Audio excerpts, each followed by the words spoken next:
नमस्कार मित्रांनो. आज आपण एक महत्त्वाचा विषय जाणून घेणार आहोत. वेदांची अंगे कोणती आहेत? वेद समजून घेण्यासाठी आणि त्यांचा योग्य अभ्यास करण्यासाठी 6 वेदांत सांगितली आहेत. ही वेदांच्या अभ्यासाची आधारभूत शास्त्रे मानली जातात.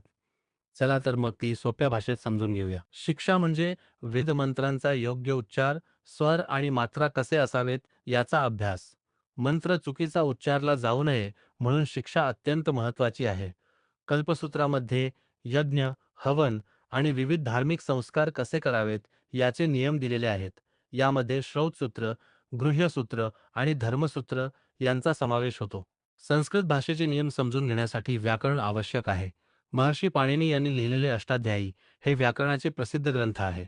वेदांमध्ये अनेक कठीण शब्द आढळतात. त्या शब्दांचा अर्थ आणि उगम समजून घेण्यासाठी निरुक्त शास्त्राचा अभ्यास केला जातो. यास्क ऋषींचा निरुक्त ग्रंथ विशेष प्रसिद्ध आहे. वेद मंत्रांची रचना विशिष्ट वृत्त आणि छंदांमध्ये केलेली असते.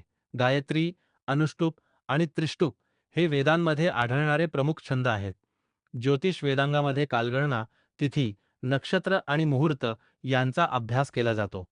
यज्ञ आणि संस्कार योग्य वेळी करण्यासाठी ज्योतिष अत्यंत महत्त्वाचे मानले जाते. थोडक्यात लक्षात ठेवण्यासाठी शिक्षा, कल्प, व्याकरण, निरुक्त, छंद, ज्योतिषी वेदांची 6 अंगे आहेत.